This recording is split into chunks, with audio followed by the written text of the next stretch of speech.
యావత్ ప్రపంచం అల్లకల్లోలమై గ్యాస్ దొరకక ఆఖరికి పిత్తులను కూడా కవర్లలో పట్టుకునే పరిస్థితి వచ్చేటట్టు ఉన్నది. ఆ పరిస్థితులలో దేశాలు పోతూ ఉంటే ఈ మొగుడు కూడా ఒక యాక్షన్ తీసుకున్నాడు. అది భారత్ కి చాలా ప్లస్ పాయింట్ అయింది. భారత్ కి న్యాచురల్ గ్యాస్ అనేది చాలా చాలా ఇంపార్టెంట్. ఇన్ఫాక్ట్ చెప్పాలంటే భారత్ న్యాచురల్ గ్యాస్ ని తీసుకురానికే పలు దేశాల మీద ఆధారపడి ఉంటుంది, ఇంపోర్ట్ చేసుకోనికి ఆధారపడుతుంది. సుమారు 50% ఆఫ్ అవర్ రిక్వైర్మెంట్ ఏదైతే ఉంది చూడు, భారతదేశం రిక్వైర్మెంట్, అది బయట దేశాల నుంచే వస్తుంది, ఇంపోర్ట్ చేసుకోవాల్సి వస్తుంది. నరేంద్ర దామోదర్ దాస్ మోదీ సర్కార్ ఒక ఇనిషియేటివ్ తీసుకుంది. అంటే ఇది డొమెస్టిక్గా మనం తయారు చేసుకుంటే ఎట్లా, దాని పేరే కోల్ గ్యాసిఫికేషన్. ఈ ప్రాజెక్ట్కి 37,500 కోట్లు కేంద్ర సర్కార్ కేటాయించింది. లిక్విడ్ న్యాచురల్ గ్యాస్ ఇంపోర్ట్స్ అనేవి భారతదేశానికి చాలా క్రూషల్. ఎందుకు? For not only creating a liquid natural gas but also దీని ద్వారా అమోనియా ప్రొడ్యూస్ చేస్తారు. ఇదే అమోనియా నీకు యూరియా ఫర్టిలైజర్లో కూడా యూజ్ అవుతుంది. అంటే ఇండియన్ అగ్రికల్చర్ సెక్టార్లో కూడా దీని ఎఫెక్ట్ ఉంటుందా ఉండదా? ఆలోచించిందా లేదా మోదీ సర్కార్? అడుగులేసిందా లేదా? ప్రతిపక్షాలు మాట్లాడుతుంది గ్యాస్, అసలైన గ్యాస్ ఇస్తుంది Narendra Damodar Das. Gautam Model School, Sun City branch, admissions are open for 2026.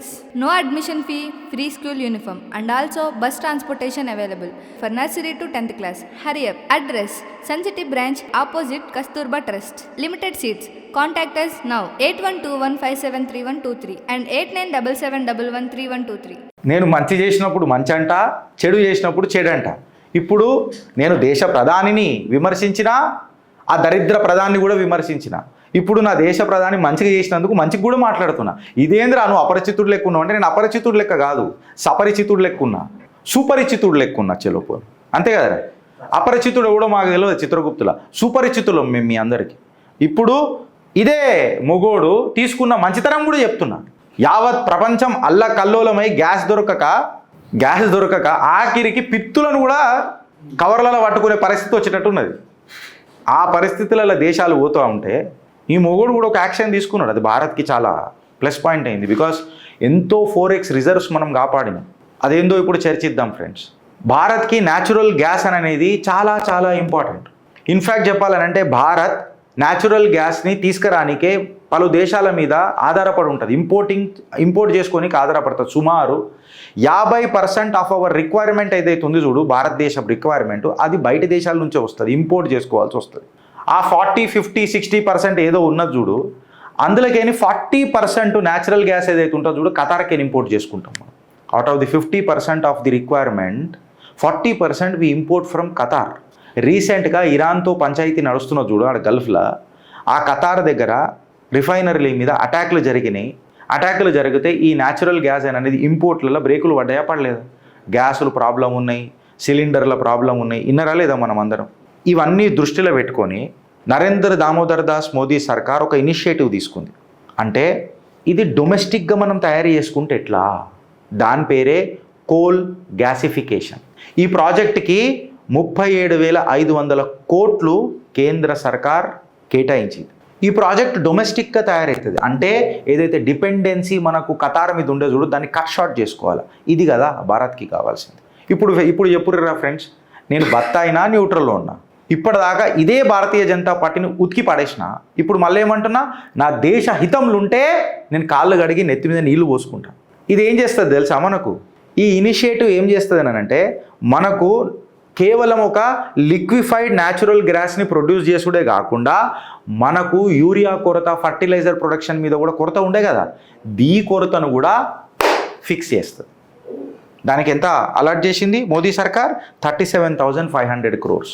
Bharat యొక్క LNG ఇంపోర్ట్స్ మనం తీసుకొని చూస్తే ఇలా మోదీ సర్కార్ చేస్తున్న ఎఫర్ట్లలో డైవర్సిఫికేషన్ ఎఫర్ట్స్ అనేది మనకు చాలా క్లియర్ కట్గా కనబడతాయి. For example, Qatar refinery attack అయితే ఇక మనం ఆపుకోవాలా? Yes, we believe Qatar is a dominant LPG supplier to India. 86% of our imports comes from Qatar. 86% of the supply ఇక్కడ నుంచే వస్తుంది, కాదని అంటలేను. కాకపోతే ఈ మునగాడు 2014లో ప్రమాణ స్వీకారం చేసిండు చూడు, మే నరేంద్ర దామోదర్ దాస్ మోదీ ఈశ్వర్కి శపథ లేతావు అని. రాగానే ఖతార్ మీదకేని డిపెండెన్సీ తక్కువ చేసుకుంటూ అంగోలా, ఒమన్, యునైటెడ్ స్టేట్స్ నుంచి కూడా పైప్ లైన్లు మొదలెట్టిండ్రు, సప్లైలు మొదలెట్టిండ్రు. ఖతార్ మీదకైనా ఆల్మోస్ట్ మనది 40% ఉన్నది, లేదని అంటలేదు. ఇప్పుడు రాస్ గ్యాస్ అనేది ఉంటుంది ఖతార్లో, అది ఈ అటాక్ జరిగింది అండ్ స్ట్రెయిట్ ఆఫ్ హార్మూజ్ వల్ల ఆల్మోస్ట్ ఏదైతే సప్లై ఏదైతుందో ఆల్మోస్ట్ 70 to 90% ఎఫెక్ట్ పడ్డది అని చెప్పి విశ్లేషకారుల అంచనా, విచ్ స్ట్రెయిట్ ఆఫ్ హార్మూజ్లో కూడా చోకింగ్ అయింది కాబట్టి. ఇప్పుడు దీన్ని ఏ రకంగా బయటికి తీసుకొని పోవాలా, ఇప్పుడు నువ్వు వేరే దేశాలలోకి తీసుకోవాలా చేయాలని అన్నప్పుడు కూడా ఖచ్చితంగా నువ్వు డాలర్లలోనో ఏదో కరెన్సీలలో పే చేయాలి, డాలర్ ఎస్పెషలీ. నీ ఫారిన్ రిజర్వ్స్ మీద, ఫారిన్ ఎక్స్చేంజ్ రిజర్వ్స్ మీద ఎఫెక్ట్ పడుతుంది. నీ ఫారిన్ ఎక్స్చేంజ్ మీద రిజర్వ్స్ మీద ఎఫెక్ట్ పడగానే ఒకడు లేస్తాడు, ఇలా డాలర్కి రూపాయి ఎంత ఉంది, ప్రాబ్లం ఏంది తెలుసా, ఏమైందిరా అంటే మామ నాకు ఊకే ఉచ్చొస్తుంది మామ, ఎన్ని లీటర్లు నీళ్ళు తాగినావు అనేది చూడాడు. జనరల్గా ఒక మనిషికి దినంలో 5 లీటర్ల నీళ్ళు తాగాలని అంటాడు. ఆ 7-8 లీటర్లు తాగి నాకు ఉచ్చొస్తుంది మామ అన్నట్టు ఉచ్చరాదా? అడ్డగోలుగా ఉంది కానీ కడుపు అడ్డగోలుగా పాసిపోయినాయి అన్నీ తిన్నావు అనుకో, పెట్టదా కక్కుడు కాల కిందికి. అప్పుడు నువ్వు నడుస్తుంటే బుగ్గలు రాసిన సప్పుడు వస్తుంది. నన్ను అడగకూరు ఏం రాసుకుంటాయి అని వస్తాయి. లేమా నా వాషర్ లూజ్ అయింది అని అంటే ఏమి తెలివై ఇవి. మోడీ డాలర్ని రూపీని వీక్ చేసిండు. మళ్ళీ మీ అయ్యేం చేసిండు, నువ్వేం చేసినావు, అవి వద్దు. ఇవన్నీ మనం మాట్లాడొద్దు, ఆర్థిక శాస్త్రవేత్తలు అయిపోతారు అందరూ. ఇవన్నీ రీజన్స్ ఉంటాయి రే. లిక్విడ్ న్యాచురల్ గ్యాస్ ఇంపోర్ట్స్ అనేవి భారతదేశానికి చాలా క్రూషల్. ఎందుకు? For not only creating a liquid natural gas but also దీని ద్వారా అమోనియా ప్రొడ్యూస్ చేస్తారు. ఇదే అమోనియా నీకు యూరియా ఫర్టిలైజర్లో కూడా యూజ్ అవుతుంది. అంటే ఇండియన్ అగ్రికల్చర్ సెక్టార్లో కూడా దీని ఎఫెక్ట్ ఉంటుందా ఉండదా? ఆలోచించిందా లేదా మోదీ సర్కార్? అడుగులేసిందా లేదా? దాని తర్వాత ఇండియా మెథనాల్ కూడా ఇంపోర్ట్ చేస్తుంది and other related chemicals related to this. మన ఇంపోర్ట్ కాస్ట్ పెరుగుతుందా పెరగదా? సో ఇది మొత్తం అంచనా వేస్తే భారత్కి బిల్ ఏదైతే బయటికి వెళ్తుందో చూడ, బిల్ ఎంతనంట తెలుసా? 2.77 lakh crore. మళ్ళీ ఈ హై కాస్ట్ ఇంపోర్ట్ ఏదైతే ఉంటుందో చూడు మనకు, ఇదంతా డొమెస్టిక్ కోల్ గ్యాసిఫికేషన్ ప్రాజెక్ట్ వల్ల ఫిక్స్ చేస్తున్నాం. మళ్ళీ దీనికి మనం అందరం ఒక వేసుకోవాలనో వద్దా దేశ నరేంద్రుడికి? భారత్ అగర్ మనం తీసుకొని చూస్తే భరతమాత అది అంటారు కదా, మన తెలంగాణది ఒక పాట ఉంటుంది, జనని జనని జనని జై తెలంగాణ, నీ వంటి తల్లి లేదే జగతిలోన. భరతమాత బిడ్డనే కదా మన తెలంగాణ తల్లి కూడా.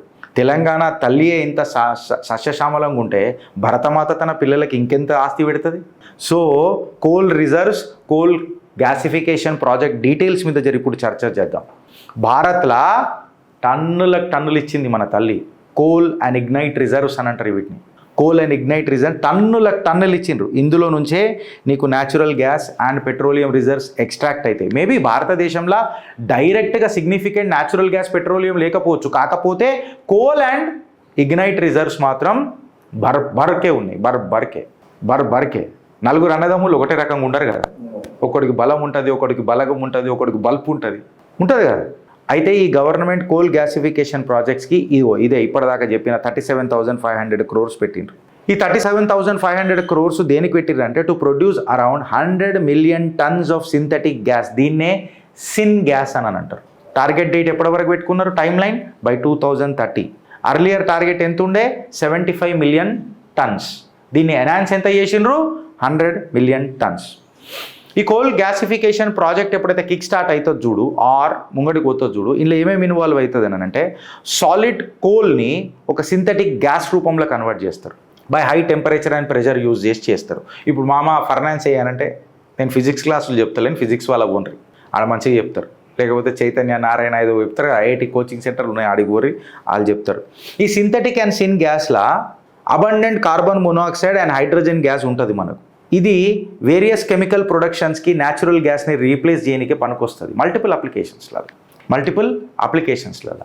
ఇక్కడ మీకు భారత్ యొక్క హిడెన్ స్ట్రెంగ్త్ కనబడుతుందా లేదా ఫ్రెండ్స్? అంటే భారత్ దగ్గర కోల్ బర్బర్కే ఉన్నది, బొగ్గు బర్బర్కే ఉన్నది. మ్యాసివ్ కోల్ రిజర్వ్స్ ఉన్న మన దగ్గర న్యాచురల్ గ్యాస్ రిజర్వ్స్ మీద మనం ల్యాక్ అవుతున్నాము అని అంటే ఆలోచించిండు చూడు, కరెక్ట్ అడగా కాదా? వరల్డ్ మొత్తంలోనే అగర్ మనం కంపేర్ చేసి చూస్తే friends, world's largest coal and lignite reserves ఏడున్నాయి అని అంటే భారత్ మాతాకి జై అని చెప్పి ప్రపంచం అంటారు. అంతున్నాక మనం బయట కొన్ని దగ్గరికి నేను తెచ్చుకోవాలా? సో గవర్నమెంట్ స్ట్రాటజీ అనేది చాలా సింపుల్. ఏందని అంటే బయటోడి దగ్గర పోయి ఆ ఖతర్గాడు ఇదా అని మాట్లాడే కంటే మనమే డొమెస్టిక్ కోల్ని స్ట్రాటజిక్ పవర్ లాగా మార్చుకుంటే మజా ఖతర్నాక్ ఉంటుంది కదా. అని ఆలోచించింది. మజా ఖతర్నాకే ఉంటుంది, నువ్వు మాటలు కూడా మంచిగా మాట్లాడుతావు బత్తాయిగా.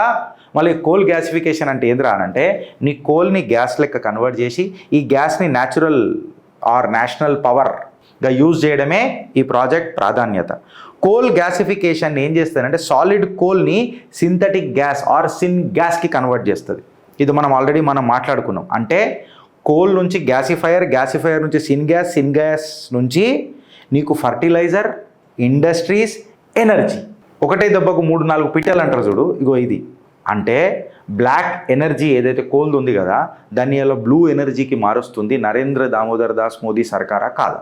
జబర్దస్త్ సైన్స్ ఉంది ఈ రెవల్యూషన్ బిహైండ్లా. చదువుతుంటే రసవత్తరంగా ఉండే, అందుకే తీసుకొని వచ్చింది ఇది. ఇప్పుడు అలా ఆడ మోపవుతారు కదా, ఆడ మోపైన వాళ్ళు ఏం చేస్తారు, పర్యావరణానికి హాని కలగదా? నువ్వు విత్తుతే కూడా పర్యావరణానికి హాని, కరెక్టరా? అంగా ఆ గ్యాస్ ఎడుకోవాలి మళ్ళీ విత్తుతే కూడా పర్యావరణానికి హానే. 148 కోట్ల జనాభా ఒక్కసారన్నా రోజుకి విత్తరా వస్తారు వీళ్ళంతా లేచి ఓ ఛాతీ నీళ్ళబెట్టి అమ్మా అని చెప్పి మాట్లాడతారు. ఇప్పుడు కోల్ గ్యాసిఫికేషన్ ఎక్స్ట్రాక్ట్స్ ఏదైతే ఉంటుంది కదా, గ్యాసియస్ కాంపౌండ్స్ ఎక్సెట్రా, నేను కెమిస్ట్రీలో గోదాల్చుకోలేదు, నేను అందుకే చాలా చిన్నగా చెప్పేసిన. ఈ యాంటీకోల్ ముచ్చట్లు బంద్ చేయరి, స్మార్ట్ కోల్ ఎట్లా వాడుతున్నామో దేశ నరేంద్రుడికి జర సపోర్ట్ చేయరు అని చెప్తున్నా. దాని తర్వాత యాసంగి పంట రాగానే ఇలా యాసంగి రాగానే ఆడికి రాగానే ఫర్టిలైజర్లు ఇస్తలేదు కేంద్ర సర్కార్, ఏం చేస్తలేరు. మళ్ళీ గడ్డివికనీకే రాష్ట్రంలో ముఖ్యమంత్రులు మీరు కావాలి, అంత కేంద్రం చేసి పెట్టాలి కదా, అంతేనా కదా? నాకు మాట వచ్చింది, వీళ్ళే చెడ్డు కొనుక్కుంటారు, వీళ్ళే చెడ్డు వేసుకుంటారు, మళ్ళీ మాకు గాడు కరెక్ట్ ఉండాలని అంటారు.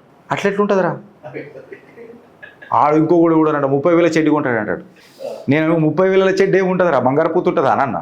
జోక్స్ అపార్ట్, ఫర్టిలైజర్ సెక్యూరిటీ అని వీళ్ళే మాట్లాడతారు. మళ్ళీ నీకు ఫర్టిలైజర్ సెక్యూరిటీ లేదనుకో మళ్ళీ ఏమంటారు, ఫుడ్ సెక్యూరిటీ కూడా లేదు. అందుకే నిత్యావసర వస్తువులు, తినే పదార్థాలకు రేట్లు పెరిగిపోతున్నాయి. మళ్ళీ మాట్లాడతారు వీళ్ళు. నువ్వు గ్యాస్ నుంచి యూరియాకి తీసుకొని వచ్చి అన్నప్పుడు రైతులను కూడా కాపాడినావు కదా, భారత్ యొక్క మ్యాసివ్ రిజర్వ్ ఫండ్స్ని కూడా నువ్వు సేవ్ చేసినావు కదా. ఇలా కోల్ గ్యాసిఫికేషన్ ఏదైతే ఉన్నదో చూడు కంప్లీట్గా, అది అమోనియాని ప్రొడ్యూస్ చేస్తున్నది, నీ యూరియాని కూడా డొమెస్టికల్గా ప్రొడ్యూస్ చేస్తున్నది. అంటే నీ ఇంటికి గ్యాస్ వచ్చే, నీ పంటకు గ్యాస్ వచ్చే, ప్రతిపక్షాలు మాట్లాడుతుంది గ్యాస్, అసలైన గ్యాస్ ఇస్తుంది నరేంద్ర దామోదర్ దాస్. మంచిగా ఉంది కదా రైమింగ్లో, కరెక్టరా? And 2.77 lakh crore foreign exchange మనకు మిగులుతుంది. Target 100 million tons by 2030. చెప్పురు ఫ్రెండ్స్, ఇది దునియా మొత్తము కరువు ఎదురు చూస్తుంటే గ్యాస్ల మీద, మనమేమో ఇంజనీర్ చేస్తున్నాం. ఇప్పుడు చెప్పుర్రా, చిత్రగుప్త ఛానల్ న్యూట్రలా లేకపోతే బత్తాయిల ఛానల్లా? మేము బత్తాయిలమే రా, మేము పెద్ద బత్తాయిలం, అతి పెద్ద బత్తాయిలం, దొడ్డ బత్తాయిలం. చాలా కాదని అంటలే, నేను కాదని అంటలేను రా, బత్తాయిలమే. కాకపోతే ఈ బత్తాయిలను కూడా ఇరుతాం మేము. మురిగిపోయిన బత్తాయిలు వచ్చి మా గంపలో కూర్చుంటే గంపలకే నిలబడతాం మేము, అన్ని ఖరాబ్ అవుతాయి కదా. మళ్ళీ మేము నాణ్యత గల బత్తాయిలలో కూడా 2 రకాలు ఉంటారు రే. మేము నిజాయితీ బత్తాయిలం, నాణ్యత గల బత్తాయిలం. ఇప్పటిదాకా ఇదే గిరీషు, ఇదే ఛానల్లో, ఇదే కెమెరా ముంగట మీరు సాక్షిగా నేను ప్రభుత్వాన్ని విమర్శించిన. ఈడనే మళ్ళీ గిరీష్ను మళ్ళీ ఉన్నా నువ్వు ఎవడు కోటేయమంటున్నావు అంటే నేను ఏం చెప్పినా, నేను తిట్టా, నేను ఓటేసేది ఆయనకే ఇస్తాను. మళ్ళీ నేను పిచ్చ క్లారిటీలు ఉన్నా. నేను తిట్టినంత మాత్రాన నువ్వు ఛాతీ చింపుకొని మామా నేను అదే కాంగ్రెస్కి వేస్తావా? పోయి అవ్వా సిగ్గుంటుంది, సిగ్గు పోతుంది. మనోడు ఆలుగడ్డలు పెట్టి బంగారం తీస్తాడు, మనోడు బొగ్గులకే గ్యాస్ తీస్తున్నాడు, మనోడు ఆలుగడ్డలు పెట్టి బంగారం తీస్తానంటాడు. మళ్ళా నయమేంద్రా నాయన, మొన్న మోదీజీ అని అన్నాడు బంగారం కొనుక్కున్నారంటే, కైకునే ఖరీదా మాలూసే సోనా బనాతే ఆమె ఖరీతే. మళ్ళీ నా మెడలలో ఎన్ని ఆలుగడ్డలు వేసుకుంటావు నాకు తెలియదు. మళ్ళీ ఆడికి ఏడునో తిరుగుతాడు. ఐ కాల్డ్ ప్రియాంక వాడ్రా క్యూ కైకు భాई అనంటే, दुनिया का सबसे बड़ा जिलेबी मैंने आज तक नहीं खाया, तो भारत देश में कई को बैगन बनाने जी आज तक, मैं तो मेरा मोहल्ले के बाजू में भी जबरदस्त जिलेबी खा के आया. कादा इक मी इष्टम. भारत माता की जय.